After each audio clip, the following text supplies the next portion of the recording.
എൻ്റെ പേര് Joseph K J. ഞാൻ മാനന്തവാടി രൂപത ഉണ്ടയങ്ങാടി ഇടവകമാണ്. ഞാൻ 2019 ജൂൺ 26 ആദ്യമായിട്ട് ഉടമ്പടി എടുക്കുന്നത്. മാതാവിലൂടെ ഈശോ എനിക്ക് എന്ന കാര്യങ്ങൾക്ക് നന്ദി പറയാനായിട്ട് ഞാനിവിടെ നിൽക്കുന്നത്. ആദ്യമായിട്ട് ഈ കഴിഞ്ഞ ദുഃഖവെള്ളിയാഴ്ച എനിക്കുണ്ടായ ഒരു മരണത്തിൽ നിന്ന് രക്ഷപ്പെട്ട അനുഭവത്തെപ്പറ്റി ഞാൻ പറയാൻ ആഗ്രഹിക്കുന്നത്. ഞാനൊരു ഇലക്ട്രിക്കൽ എഞ്ചിനീയറാണ്. അപ്പോൾ ഇലക്ട്രിസിറ്റിയെ പറ്റി എനിക്ക് നല്ല ജ്ഞാനമുണ്ട്. എൻ്റെ വീട്ടിൽ ദുഃഖവെള്ളിയാഴ്ച എല്ലാ പോയിൻറ്റുകളിലും വാട്ടർ സപ്ലൈയിൽ വരെ കറണ്ട് വരാൻ തുടങ്ങി, ഷോക്ക് അടിക്കുന്നു. അപ്പോൾ ആ സമയത്ത് ഒരു ഇലക്ട്രീഷ്യൻ കിട്ടാൻ ബുദ്ധിമുട്ടുള്ളതുകൊണ്ട് ഞാൻ തന്നെ അത് ശരിയാക്കാമെന്ന് വിചാരിച്ചു. നോക്കുമ്പോൾ എർത്ത് റോഡ് പൊട്ടിക്കിടക്കുന്നതായിട്ട് കണ്ടു. അപ്പോൾ കറണ്ട്, മൈന്യൂട്ട് കറണ്ട് പോലും എർത്തിലൂടെ പോകാത്തതുകൊണ്ടാണ്, ലീക്കാകാത്തതുകൊണ്ടാണ് ഇങ്ങനെയെന്ന് എനിക്ക് മനസ്സിലായതുകൊണ്ട് ഞാൻ തന്നെ ഒരു എർത്തിന് ഒരു ചെറിയ കുഴിയെടുത്ത് എർത്ത് റോഡ് അടിച്ചപ്പോൾ അതിൽ ഇറങ്ങി പോകാത്തതുകൊണ്ട് ഞാൻ അതിൽ കുറച്ച് വെള്ളം ഒഴിച്ചു. അതിന് ശേഷം ഞാൻ എർത്ത് റോഡ് കയ്യിലെടുത്തു. ഞാൻ എർത്ത് വയറ് മറ്റൊരു കയ്യിൽ പിടിച്ചു. എനിക്ക് ഇലക്ട്രിസിറ്റി നന്നായിട്ട് കൈകാര്യം ചെയ്യാൻ അറിയാവുന്നതുകൊണ്ട് ഞാൻ ഈ ഷോക്ക് അടിക്കില്ല തന്നെ വിചാരിച്ച വിശ്വാസത്തിലായിരുന്നു. പക്ഷെ അറിയാതെ തന്നെ ഞാൻ ഈ എർത്ത് റോഡ് വെള്ളത്തിലേക്ക് മുക്കി. ആ നിമിഷം അതിശക്തമായിട്ട് കറണ്ട് എന്നിലൂടെ കടന്നു പോകാൻ തുടങ്ങി. അപ്പോൾ എനിക്ക് അറിയാം, ഈ കറണ്ട് എർത്ത് റോഡിൽ നിന്ന് കൈവിട്ടാൽ എനിക്ക് രക്ഷപ്പെടാൻ പറ്റും. പക്ഷേ കൈയുടെ വിരലുകളെല്ലാം നിവർത്താൻ പറ്റാത്ത പോലെ അതേ അവസ്ഥയിൽ തന്നെ ഇരിക്കുകയാണ്. അപ്പോൾ എനിക്ക് കൈ വിടാൻ പറ്റുന്നുണ്ടായിരുന്നില്ല. ഞാൻ എന്ത് ചെയ്യുമെന്ന് ഇരിക്കുമ്പോൾ പെട്ടെന്ന് പുറകിൽ നിന്നൊരു ശബ്ദം കേട്ടു, ജോസഫ് പിന്തിരിഞ്ഞോടൂ. അപ്പോൾ ഒരു സ്ത്രീ ശബ്ദമാണ്, തീർച്ചയായിട്ടും മാതാവാണ് എന്നോട് പറഞ്ഞതെന്ന് എനിക്കറിയാം.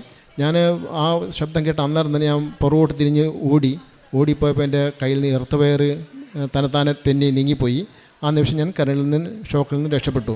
ഒരുപക്ഷെ അങ്ങനെ എന്നോട് പറഞ്ഞില്ലായിരുന്നെങ്കിൽ ഞാൻ ആ ഷോക്ക് അടിച്ച ആ നിമിഷം ഒന്ന് മരിച്ചു പോകേണ്ടതായിരുന്നു. അമ്മ മാതാവിലൂടെ ഈശോ എന്ന അനുഗ്രഹത്തെ ഞാൻ നന്ദി പറയുന്നു. രണ്ടാമതായിട്ട് മറ്റൊരു അനുഭവമാണ്. ഞാൻ സ്കൂട്ടർ സൈഡ് സ്റ്റാൻഡ് നിർത്തിയായിരുന്നു. പെട്ടെന്ന് സ്റ്റാൻഡ് ശരിക്കും നിന്നില്ല. അതിന് മുമ്പ് തന്നെ ഞാൻ കൈവിട്ടുപോയി. സ്കൂട്ടർ മറിഞ്ഞ് എൻ്റെ കാലിലേക്ക് വീണു. സ്കൂട്ടറിൻ്റെ സ്റ്റാൻഡ് എൻ്റെ കാലിലെ പെരുവിരലിൽ ശക്തമായിട്ട് ഇടിച്ചു. കാലിൻ്റെ പെരുവിരൽ നന്നായിട്ട് ചതഞ്ഞു, നീല നിറത്തിലായി. അപ്പം നല്ല ശക്തമായ വേദന ഉണ്ടായിരുന്നു. ഞാൻ മാതാവിൻ്റെ തൈലം എടുത്ത് പുരട്ടി.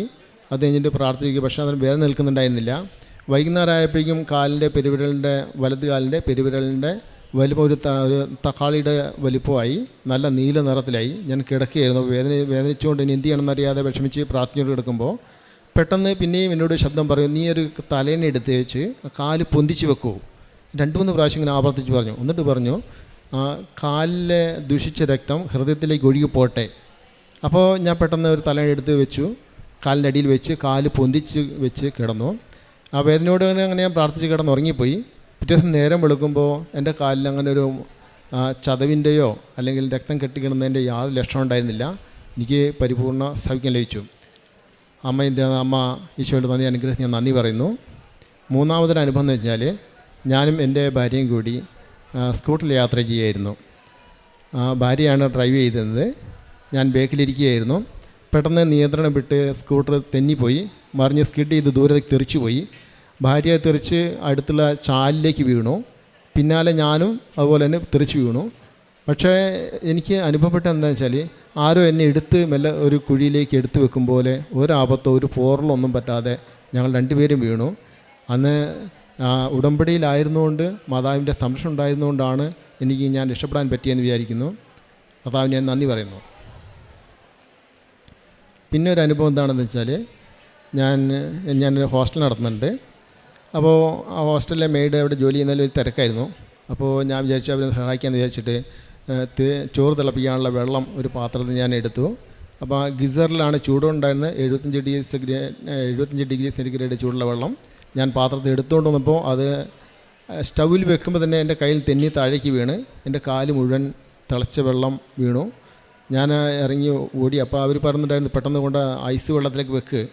പക്ഷേ അറിയാൻ പൊള്ളിയ കാല് ഐസ് വെള്ളത്തിൽ വെച്ച് കഴിഞ്ഞാൽ പിന്നീട് നമുക്കത് തിരിച്ചെടുക്കാൻ പറ്റില്ല. അങ്ങനെ അനുഭവം ഉണ്ടാകുക. അപ്പോൾ എപ്പോഴും വെള്ളത്തിൽ വെക്കണം തോന്നലുണ്ടാവും. അതുകൊണ്ട് ഞാൻ വെള്ളത്തിലൊന്നും വെച്ചില്ല. ഞാൻ പോയി മാതാവിൻ്റെ വിശുദ്ധ തൈലം എടുത്ത് ഞാൻ കാലിൽ പുരട്ടി. അപ്പോൾ പാലിൽ പുരട്ടി കൊണ്ടിരിക്കുമ്പോൾ തന്നെ പെട്ടെന്ന് പോലീസ് സ്റ്റേഷനിൽ എനിക്ക് ഒരു കോൾ വന്നു. പെട്ടെന്ന് അവിടെയുള്ള നിങ്ങളുടെ സ്റ്റുഡൻസിൻ്റെ എല്ലാ രേഖകളും എടുത്തുകൊണ്ട് പോലീസ് സ്റ്റേഷനിൽ ഹാജരാകണമെന്ന് പറഞ്ഞു. അപ്പോൾ ഞാൻ വിചാരിച്ചു, മാതാവ് ഇത്രയൊന്നും പറഞ്ഞിട്ടാണ് ഈ പോലീസ് സ്റ്റേഷനിലൂടെ വിളിപ്പിക്കുന്നത്. എന്തായാലും ഞാൻ എല്ലാ രേഖകളുമായിട്ട് ഞാൻ അവിടെ പോലീസ് സ്റ്റേഷനിൽ ചെന്നു. അപ്പോൾ അവർ പിന്നെ കുറച്ചുകൂടെ രേഖകളൊക്കെ വേണമെന്ന് പറഞ്ഞാൽ എനിക്ക് പിന്നെ അക്ഷയയിൽ പോകേണ്ട വന്നു. അങ്ങനെ ആ ദിവസം മുഴുവൻ ഞാൻ തിരക്കിലായിരുന്നു. പക്ഷേ വൈകുന്നേരം വന്ന് കിടക്കാൻ നേരത്ത് എനിക്ക് ഓർമ്മ വന്നു, എൻ്റെ കാലിൽ തിളച്ച വെള്ളം വീണല്ലോ, കാലിൽ പൊള്ളിയിട്ടില്ല, വേദനയില്ല, യാതൊന്നുമില്ല. കർത്താവിന് നന്ദി പറയുന്നു. പിന്നെ എൻ്റെ ഒത്തിരി അനുഭവങ്ങളുണ്ട്. പക്ഷേ അതൊക്കെ മക്കളും കുടുംബമായിട്ടുള്ള അനുഭവങ്ങളാണ്. അത് പിന്നെ ദിവസം പറയാമെന്ന് വിചാരിക്കുകയാണ്. പക്ഷേ എൻ്റെ 4 മക്കളും ജീവിത മക്കളും ഞങ്ങൾ 6 പേരാണ്. കൊറോണ കാലത്ത് ഞങ്ങൾ എല്ലാവരും നെറ്റിയിൽ തൈലം തൊട്ട് പ്രാർത്ഥിക്കുമായിരുന്നു. എന്നിട്ട് പ്രാർത്ഥിക്കുമായിരുന്നു, അമ്മേ ഞങ്ങൾക്ക് ഈ കൊറോണ അസുഖത്തിൽ നിന്നും ഞങ്ങളുടെ കുടുംബത്തെ സംരക്ഷിക്കണമേ. അത്ഭുതമെന്ന് പറയട്ടെ, ഞങ്ങൾക്ക് 6 പേരിൽ ഒരാൾക്ക് പോലും കൊറോണ വന്നില്ല. കർത്താവിൻ്റെ സംരക്ഷണത്തിനെയാണ് ഞാൻ ഉറച്ചു വിശ്വസിക്കുന്നു. എൻ്റെ മക്കൾ 4 പേര് ജോലി കഴിഞ്ഞ സമയത്ത് പഠിച്ചുകൊണ്ടിരിക്കുമ്പോൾ തന്നെ ഞാൻ നിയോഗത്തിൽ വെച്ചിരുന്നു. ജോലി കഴിഞ്ഞ ഉടനെ അവർക്ക് പഠനം കഴിഞ്ഞ തന്നെ അവർക്ക് ഉടനെ ജോലി ലഭിക്കണമെന്ന് പ്രാർത്ഥിച്ചിരുന്നു. ഞാൻ നിയോഗത്തിൽ വെച്ചിരുന്നു. അതുപോലെ തന്നെ ജോലി കഴിഞ്ഞ 1 മാസത്തിനുള്ളിൽ ഓരോരുത്തരും പഠനം കഴിഞ്ഞിറങ്ങിയ ഓരോ മാസത്തിനുള്ളിൽ 4 മക്കൾക്കും ജോലി കിട്ടി. കർത്താവ് നന്ദി പറയുന്നു. എൻ്റെ പ്രേക്ഷിത പ്രവർത്തനം എന്ന് വെച്ചാൽ ഞാൻ മാഗസിൻ വാങ്ങിച്ച് തമിഴ്, കന്നഡം, മലയാളം 3 ഭാഷയിൽ ഞാൻ വാങ്ങിക്കാറുണ്ട്. കർണാടകത്തിലെ മൈസൂർ കൂടാതെ ഞങ്ങളുടെ ഡിസ്ട്രിക്റ്റുകളിൽ കൊടുക്കാറുണ്ട്. തമിഴ്നാട്ടിലെ ഗൂഡല്ലൂർ ഡിസ്ട്രിക്റ്റുകളിൽ കൊടുക്കാറുണ്ട്. അതുപോലെ കേരളത്തിലൊക്കെ സയൻസ് സ്ഥലങ്ങളിൽ ഞാൻ സുവിശേഷ വേല ചെയ്യാറുണ്ട്. കാരുണ്യ പ്രവൃത്തികളെന്ന് വെച്ചാൽ ഞാൻ അഗതി മന്ദിരങ്ങളിൽ ഭക്ഷണം കൊടുക്കാറുണ്ട്. അതുകൂടാതെ നടുവ് തളർന്ന് കിടക്കുന്ന രോഗികളെ കണ്ടുപിടിച്ച് അവർക്ക് വേണ്ടി ഞാൻ സഹായങ്ങൾ ചെയ്തു കൊടുക്കാറുണ്ട്. അവർക്ക് അമ്മയുടെ തൈലം പുരട്ടാറുണ്ട്. പല രോഗങ്ങളിൽ നിന്നൊക്കെ അവർക്ക് മോചനം ലഭിച്ചായിട്ട് കണ്ടിട്ടുണ്ട്. ഒരു ദിവസം നടുവ് തളർന്ന് കിടക്കുന്ന നടുവിന് ക്ഷതം വായിച്ച ഒരു രോഗിയുടെ അയാൾക്ക് കാലിന് താഴത്തേക്ക് മുറിവ് വേദന അനുഭവപ്പെടില്ല.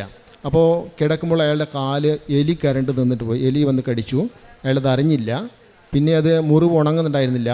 ഒരു 15 ദിവസമായിട്ട് മുറിവ് ഉണങ്ങുന്നുണ്ടായിരുന്നില്ല. അപ്പോൾ ഞാൻ ഈ മാതാവിൻ്റെ തൈലം കൊണ്ട് പുരട്ടി. എന്നിട്ട് പറഞ്ഞു കുറേ ഉപ്പിട്ട് കഴുകുകയാണെന്ന് പറഞ്ഞു. അത്ഭുതമെന്ന് പറയട്ടെ, 3 ദിവസം കൊണ്ട് ആ രോഗിക്ക് മുറിവ് ഉണങ്ങി കിട്ടി. വചനം ഞാൻ വായിക്കാറുണ്ട്. ഞാൻ 7 പ്രാവശ്യത്തിൽ കൂടുതൽ സമ്പൂർണ്ണമായിട്ട് ബൈബിൾ വായിച്ചിട്ടുണ്ട്. അത് ആദ്യം തൊട്ടേ വായിക്കാറുണ്ടായിരുന്നു. പിന്നെ എല്ലാ ദിവസവും അരമണിക്കൂർ നോക്കാറില്ല, സാധിക്കുന്നത്രയൊക്കെ വായിക്കാറുണ്ട്. ഇപ്പോൾ വായന ഏറ്റവും എനിക്ക് ഇഷ്ടപ്പെട്ട ഭാഗം യോഹന്നാൻ്റെ സുവിശേഷമാണ്. കാരണം ആത്മാവിൻ്റെ സുവിശേഷം എന്നാണ് പറയുന്നത്. ഏറ്റവും കഠിനമായ ഭാഗമാണെങ്കിലും അത് വളരെ സന്തോഷത്തോടെ വായിക്കാൻ എനിക്ക് കഴിയുന്നുണ്ട്. കുമ്പസാരിക്കാറുണ്ട്. 2 ആഴ്ച കൂടുമ്പോഴോ ചിലപ്പോൾ ആഴ്ചയിലെ കുമ്പസാരിക്കും, ചിലപ്പോൾ 2 ആഴ്ചകളിലും എൻ്റെ ജീവിത സാഹചര്യങ്ങൾ അനുസരിച്ച് അതുപോലെ കുമ്പസാരിക്കാറുണ്ട്. എല്ലാ ദിവസവും കുർബാനയിൽ പങ്കെടുക്കാറുണ്ട്, കുർബാന സ്വീകരിക്കാറുണ്ട്. ഇത്രയധികം അനുഗ്രഹങ്ങൾ എനിക്ക് തന്ന ഈശോയ്ക്ക് അമ്മയ്ക്ക് ഞാൻ നന്ദി പറയുകയാണ്. ഞാൻ ഒരു കാര്യം കൂടി പറയാൻ വിട്ടുപോയി. ഞാൻ 2024 ഫെബ്രുവരി മാസം 10-ാം തീയതി പള്ളിയിൽ ഇവിടെ ധ്യാനത്തിലിരിക്കുകയായിരുന്നു. അപ്പം ഞാൻ നടുഭാഗത്താണ് ഇരുന്നത്. അപ്പോൾ ഞാൻ കുറേ നേരം എനിക്ക് എന്തോ വല്ലാത്ത സന്തോഷം തോന്നി. എന്തെന്നില്ലാത്തൊരു ആത്മീയ അനുഭൂതി അന്ന് അനുഭവപ്പെട്ടു. ഞാനിങ്ങനെ സന്തോഷത്തിലിരിക്കുമ്പോൾ ഞാൻ വെറുതെ മുമ്പിലിരുന്ന മുകളിലുള്ള ഫാനിലേക്ക് നോക്കി. ഫാനിലേക്ക് നോക്കുമ്പോൾ ഫാനിൻ്റെ കറങ്ങുന്ന ലീഫുള്ള ഭാഗം മുഴുവൻ ഒരു ചിത്രം മാതാവിൻ്റെ ചിത്രം ഒട്ടിച്ച് വെച്ചതുപോലെ എനിക്ക് മാതാവിനെ കാണാൻ പറ്റി. അപ്പോൾ ഞാൻ തോന്നി എൻ്റെ എന്തെങ്കിലും മനസ്സിൻ്റെ തോന്നലായിരിക്കും, ഇല്യൂഷനായിരിക്കും എന്നൊക്കെ വിചാരിച്ച് ഞാൻ വേറെ ഫാനിലേക്ക് നോക്കി. ഏത് ഫാനിൽ നോക്കുന്നോ ആ ഫാനിലെല്ലാം മാതാവിൻ്റെ ഇങ്ങനെ പടം കാണാം. പിന്നെ ഞാനിപ്പോൾ ഈ ഹാളിലെ എല്ലാ ഫാനിലും ഞാൻ നോക്കി. എല്ലാ ഫാനിലും മാതാവിൻ്റെ പടം ഒട്ടിച്ച് വെച്ച പോലെ കറങ്ങുന്ന ലീഫിൻ്റെ ഭാഗത്ത് റൗണ്ടിൽ ഒരു പടം ഒട്ടിച്ച് വെച്ച പോലെ കാണാൻ പറ്റി. അത് ഈ ഒരവസ്ഥ ഒരു അരമണിക്കൂർ നേരം തുടർന്ന് നിന്നു. ഇത്ര കാര്യങ്ങൾ തന്ന ഈശോയ്ക്കും മാതാവിനും ഞാൻ നന്ദി പറയുന്നു. വിശുദ്ധ മത്തായിയുടെ സുവിശേഷം അധ്യായം 6:32 മുതൽ ഉള്ള തിരുവചനങ്ങൾ പറയുന്നു: നിങ്ങൾക്കിവയെല്ലാം ആവശ്യമാണെന്ന് നിങ്ങളുടെ സ്വർഗീയ പിതാവ് അറിയുന്നു. നിങ്ങൾ ആദ്യം അവിടുത്തെ രാജ്യവും അവിടുത്തെ നീതിയും അന്വേഷിക്കുക, അതോടൊപ്പം മറ്റുള്ളവയെല്ലാം നിങ്ങൾക്ക് ലഭിക്കും. അതിനാൽ നാളെയെക്കുറിച്ച് നിങ്ങൾ ആകുലരാകരുത്. ഇവിടെ ജോസഫ് KJ മനോഹരമായ പ്രത്യക്ഷീകരണ സാക്ഷ്യമാണ് നമ്മോട് പങ്കുവച്ചത്. അദ്ദേഹം എണ്ണി തനിക്ക് ലഭിച്ച അനുഗ്രഹങ്ങളെല്ലാം ഓർത്ത് പറയുകയായിരുന്നു. നാം സുവിശേഷത്തിൽ കാണുന്നുണ്ട്, 10 കുഷ്ഠരോഗികൾ ഈശോയെ വിളിച്ച് അപേക്ഷിച്ചു. തങ്ങൾക്ക് സൗഖ്യം വേണമെന്ന് അവർ ആഗ്രഹിച്ചു, വിളിച്ചു കരഞ്ഞു. ഈശോ അവർക്ക് സൗഖ്യം നൽകി. അവർ പോകുന്ന വഴിയിൽ തന്നെ അവർക്ക് സൗഖ്യം ലഭിച്ചു എന്ന് സുവിശേഷം സാക്ഷ്യപ്പെടുത്തുന്നു. 10 പേർക്കും സൗഖ്യം കിട്ടിക്കഴിഞ്ഞപ്പോൾ ഒരു വിജാതീയൻ മാത്രമാണ് തിരിച്ചു വന്ന് ഈശോയോട് നന്ദി പറയാൻ വന്നത്. അപ്പോൾ ഈശോ ചോദിക്കുന്നുണ്ട്, 10 പേരുണ്ടായിരുന്നല്ലോ, ബാക്കി 9 പേരെവിടെ എന്ന് ഈശോ ചോദിക്കുന്നുണ്ട്. താൻ ജോസഫ് KJ തൻ്റെ എല്ലാ സാക്ഷ്യങ്ങളും എല്ലാ അനുഗ്രഹങ്ങളും എണ്ണിയാണ് പരിശുദ്ധ അമ്മയ്ക്കും ഈശോയ്ക്കും ഇവിടെ നന്ദി പറയുന്നത്. ജോസഫിനോടൊപ്പം നമുക്ക് ഈശോയോട് നന്ദി പറയാം. നമുക്കും അതുപോലെ എപ്പോഴും വിശുദ്ധ പൗലോസ് ശ്ലീഹ പറയുന്ന പോലെ നന്ദിയുള്ളവരായിരിക്കാം. എപ്പോഴും കൃതജ്ഞതാ നിർഭരമായ ഹൃദയത്തോടു കൂടി ആയിരിക്കാം. നമ്മുടെ പ്രാർത്ഥനകൾ എപ്പോഴും ഈശോയ്ക്ക് സമർപ്പിച്ചുകൊണ്ടേയിരിക്കാം. പരിശുദ്ധ അമ്മ നമുക്ക് വേണ്ടി എപ്പോഴും മാധ്യസ്ഥം വഹിക്കുമെന്ന് നമുക്ക് ഉറപ്പ് നമ്മോട് തന്നെ പറയാം. അദ്ദേഹം പറയുകയായിരുന്നു, ഞാൻ പ്രാർത്ഥിച്ചുകൊണ്ടിരിക്കുമ്പോൾ ഏതെല്ലാം ഫാനിൽ നോക്കിയോ എല്ലാ ഫാനിലും പരിശുദ്ധ അമ്മയുടെ മുഖം ദർശിക്കുകയായിരുന്നു. അത് കറങ്ങുന്നത് ഞാൻ കാണുകയായിരുന്നു. ചിലർക്കിതെല്ലാം ഒരു ഫാൻറ്റസി പോലെ അല്ലെങ്കിൽ ഒരു ഇമാജിനേഷൻ പോലെ തോന്നിയേക്കാം. പക്ഷേ അദ്ദേഹം കണ്ണുകൊണ്ട് കാണുന്നത് ആത്മാവിൽ വിശ്വസിക്കുമ്പോഴാണ് അതൊരു യാഥാർത്ഥ്യമാണെന്ന് നമുക്ക് മനസ്സിലാകുന്നത്. ഇതൊരാൾ മാത്രമല്ല, അമ്മയുടെ സാന്നിധ്യം വിളിച്ചറിയിക്കുന്ന ഒരു അത്ഭുത സാക്ഷ്യങ്ങളാണിതെല്ലാം എന്ന് നമുക്ക് വിശ്വസിക്കേണ്ടിയിരിക്കുന്നു. തങ്ങളുടെ സങ്കട സമയങ്ങളിലോ അല്ലെങ്കിൽ നാം പ്രതീക്ഷിച്ചിരിക്കാത്ത സമയത്തോ അമ്മ നമ്മുടെ അടുത്ത് വരുന്ന അനുഭവം പലർക്കും ഉണ്ടായിക്കൊണ്ടിരിക്കുകയാണ്. നമുക്ക് പരിശുദ്ധ അമ്മയോട് ഈശോയോട് നന്ദി പറയാം. ഈശോയുടെ തിരുരക്തത്താൽ നാം എല്ലാം സൗഖ്യപ്പെടട്ടെ എന്ന് നമുക്ക് പ്രാർത്ഥിക്കുകയും ആഗ്രഹിക്കുകയും ചെയ്യാം. അദ്ദേഹം ഏറ്റവും ആദ്യം പറഞ്ഞ സാക്ഷ്യത്തിൽ സംഭവിച്ച വലിയൊരു അത്ഭുതമാണ്. തനിക്ക് എർത്തടിച്ചപ്പോൾ ഒരു ടെക്നീഷ്യനാണ്, ഇലക്ട്രിക് ടെക്നീഷ്യനാണ്, ശരീരത്തിലേക്ക് നനഞ്ഞിരിക്കുന്ന വസ്തു എർത്തടിച്ചപ്പോൾ ആരോ പിന്നിൽ നിന്ന് പറയുകയായിരുന്നു, നീ പിന്തിരിഞ്ഞോടുക. ആ സ്വരം ശ്രവിക്കുവാനും കൃത്യമായ ഫീമെയിൽ വോയിസ് അദ്ദേഹത്തിന് ശ്രവിക്കാൻ സാധിച്ചു എന്ന് അദ്ദേഹം സാക്ഷ്യപ്പെടുത്തുന്നു. നാം ഉടമ്പടി എടുത്തു കഴിയുമ്പോൾ പരിശുദ്ധ അമ്മ നമ്മളെ വളരെ വളരെ അടുത്ത് നമ്മോടൊപ്പം സഞ്ചരിക്കും, നമ്മോടൊപ്പമായിരിക്കുന്നു എന്ന് നമുക്ക് വിശ്വസിക്കാൻ കഴിയാത്ത വിധം അവിസ്മരണീയമായ അത്ഭുതങ്ങളാണ് ഓരോരുത്തരുടെയും ജീവിതത്തിൽ, അതുപോലെ തന്നെ ജോസഫിൻ്റെ ജീവിതത്തിൽ സംഭവിച്ചത്. നമുക്ക് പരിശുദ്ധ അമ്മയുടെ സാമീപ്യത്തിന് ഈശോയ്ക്ക് നന്ദി പറയാം. കാരണം പരിശുദ്ധ അമ്മ നമ്മെ എപ്പോഴും സംരക്ഷിച്ചുകൊണ്ടിരിക്കുകയാണ്. അതുകൊണ്ടാണ് നാം ലുത്തിനിയയിൽ പാടുന്നത് പോലെ അവൾ സഹരക്ഷകയാണ്, വാഗ്ദാനത്തിൻ്റെ പേടകമാണ്. നാം എപ്പോഴും പ്രാർത്ഥിക്കുന്നുണ്ടല്ലോ, ഈശോ മിശിഹായുടെ വാഗ്ദാനങ്ങൾക്ക് നമ്മൾ യോഗ്യരാകുവാൻ പരിശുദ്ധ ദൈവമാതാവേ ഞങ്ങൾക്ക് വേണ്ടി അപേക്ഷിക്കണമേ എന്നാണ് നാം പ്രാർത്ഥിക്കുന്നത്. ഈശോ മിശിഹായുടെ വാഗ്ദാനങ്ങളാണ് നമുക്കുള്ള രക്ഷ. സഹരക്ഷയായ അമ്മയാണ് നമ്മെ എപ്പോഴും രക്ഷിക്കാനായി രക്ഷകനായ സ്വപുത്രനോട് അപേക്ഷിച്ചു കൊണ്ടിരിക്കുന്നത്. അദ്ദേഹത്തിന് ഒരുപാട് അപകടങ്ങളുണ്ടായി എന്ന് പറയുന്നു. ഒരു തവണ സ്കൂട്ടറിൽ നിന്ന് മറിഞ്ഞ് തൻ്റെ വിരൽ ചതഞ്ഞു പോയ ഒരു അനുഭവം ഉണ്ടായപ്പോൾ തനിക്കെപ്പോഴും ഉടമ്പടി വസ്തുക്കളുടെ ഉപയോഗം മൂലം അതിന് സൗഖ്യം സംഭവിച്ചു എന്ന് അദ്ദേഹം സാക്ഷ്യപ്പെടുത്തുന്നു. അതുപോലെ തന്നെ താനും വൈഫും സ്കൂട്ടറിൽ സഞ്ചരിക്കുമ്പോൾ സ്കൂട്ടർ മറിഞ്ഞു വീണു, തങ്ങൾക്ക് യാതൊരു പോറലും ഉണ്ടായില്ല എന്ന് സാക്ഷ്യപ്പെടുത്തുന്നു. ഒരുപാട് സാക്ഷ്യങ്ങളാണ് ഈ അൾത്താരയിൽ എണ്ണി പറഞ്ഞിട്ടുള്ളത്. പരിശുദ്ധ അമ്മയുടെ സംരക്ഷണം. ഞങ്ങൾ വലിയ കൊക്കയിലേക്ക് മറിഞ്ഞു വീഴുകയായിരുന്നു, വലിയ പോസ്റ്റിൽ ചെന്നിടിക്കുകയായിരുന്നു. വണ്ടിക്ക് എന്തോ സംഭവിച്ചു, പക്ഷേ ഞങ്ങൾക്ക് യാതൊരു അപകടവും ഉണ്ടായിട്ടില്ല. ഓരോരുത്തരുടെയും ജീവിതത്തിൽ ഇങ്ങനെ കാശുരൂപത്തിൻ്റെ ഒരു സംരക്ഷണം വളരെ വലുതാണ്.